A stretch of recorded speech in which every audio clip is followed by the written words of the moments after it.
Donc, sur les moments forts, il y a eu cette attaque dès le début, je dirais, du débat de Jean Charest contre Pierre Poilievre pour son appui au blocus des camionneurs à Ottawa l'hiver dernier. On écoute, puis on en discute par la suite. C'est un peu ironique d'entendre M. Poilievre faire la morale sur la loi et l'ordre, lui qui a soutenu un blocus illégal à Ottawa alors qu'il est législateur. Honnêtement.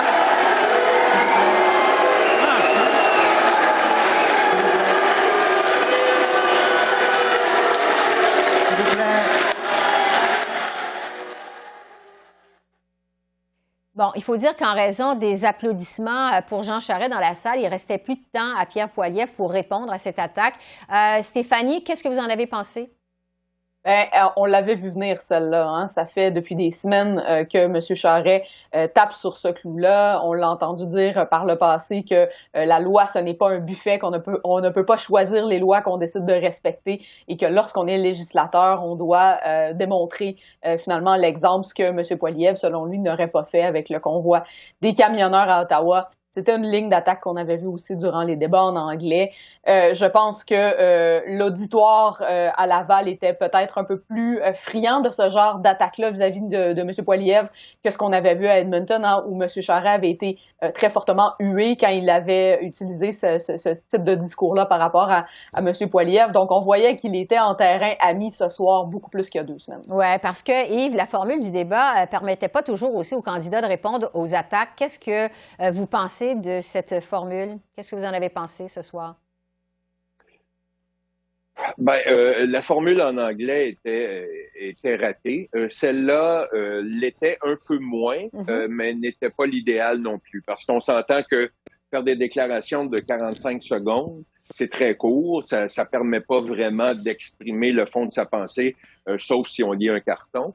Mais il demeure que c'était un peu plus vivant que le débat en anglais parce que ça permettait des échanges un peu plus longs. Mais je reviens sur un élément qui a été soulevé par Mme Chouinard tout à l'heure. C'était le fait que Patrick Brown semblait vraiment en mission ce soir. Et sa mission, c'était de harceler constamment Pierre Poilievre. Il était immédiatement à sa gauche et il le harcelait toujours. Et ça semblait, et jamais il n'a attaqué Jean Charest et jamais il n'a attaqué personne d'autre que Pierre Poilievre. Alors, on a senti cette stratégie qui a été soulevée tout à l'heure de M. Brown, qui est l'allié objectif de Jean Charest dans cette bagarre et qui a joué son rôle d'emmerdeur de M. Poilievre ce soir. Bon, justement, on va revenir sur un autre moment fort de ce débat. C'est une attaque de Patrick Brown contre Pierre Poilievre. Et ça porte sur la loi 21 sur la laïcité. On sait que Patrick Brown est farouchement opposé à cette loi. M. Brown a reproché à Pierre Poilievre, en fait, d'avoir 2 discours, 2 positions différentes au Canada anglais, une au Canada anglais, une au Québec. On va écouter l'extrait, puis on en discute par la suite.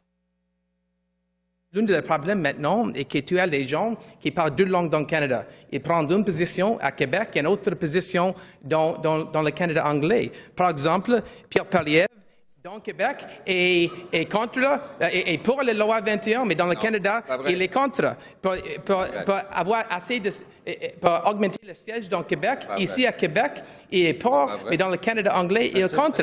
Il change son position dans les différentes provinces. M. Poilievre. Non, c'est pas vrai. Je me suis prononcé contre la loi 21 ici au Québec, en français, et je me suis prononcé contre la loi 21 partout au pays. Donc, je suis contre la loi 21. Je voterai contre la loi 21 si j'étais membre de l'Assemblée nationale. Je le voterais contre cette loi si je faisais partie du Parlement. Si une telle loi était devant la loi... Ça, c'est la question. Est-ce que je peux répondre? S'il vous plaît. L'intervention de l'accord. Daniel, qu'est-ce que vous avez pensé de cet échange entre messieurs Brown et Poilievre?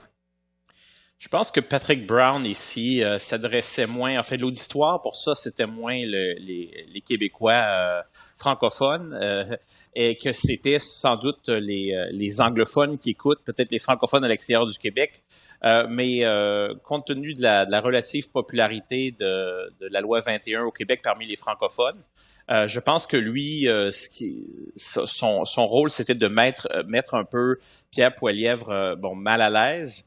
Mais j'ai pas l'impression que ça l'a vraiment convaincu beaucoup de gens. Je trouvais que la réponse quand même de Pierre Poilievre, c'était quand même assez clair.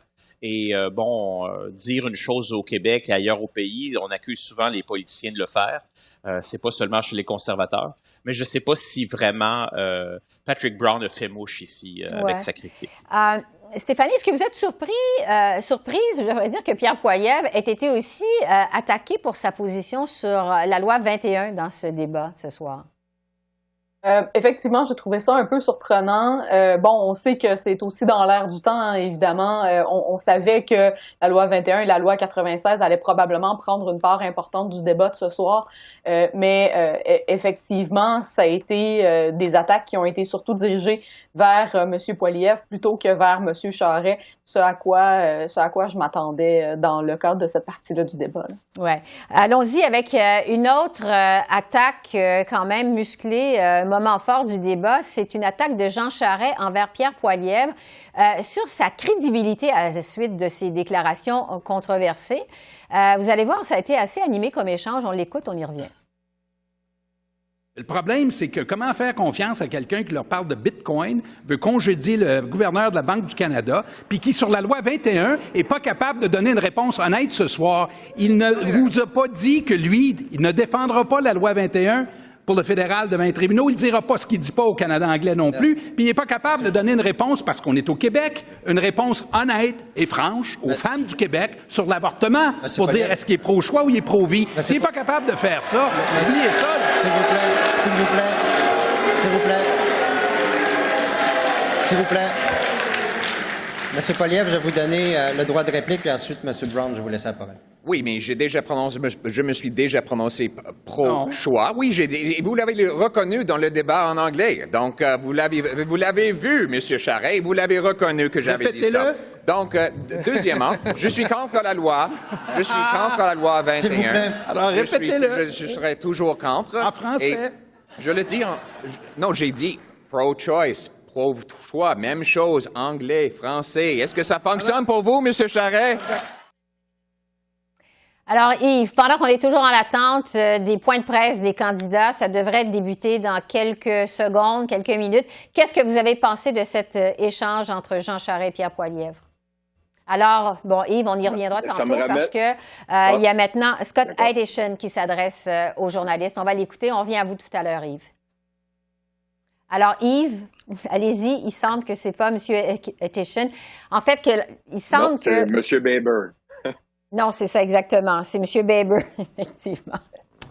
Et l'image n'était pas en direct. Alors, Yves, allez-y. Répondez-nous sur la question, sur l'échange entre M. Charest et M. Poilievre qu'on vient de voir.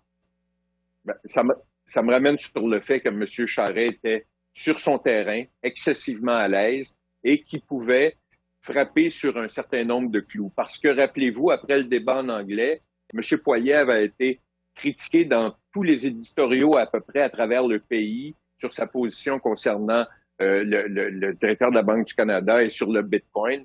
Et M. Charest a habilement repris ce sujet-là pour marteler M. Poilievre, qui, on l'a vu, semblait plus ou moins à l'aise de revenir sur le sujet. Alors, pour ça, c'était un grand atout pour M. Charest de revenir là-dessus.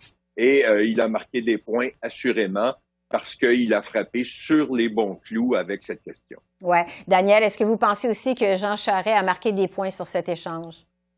Oui, en général, vous savez, Jean Charest, il adore débattre. Il aime aussi le public.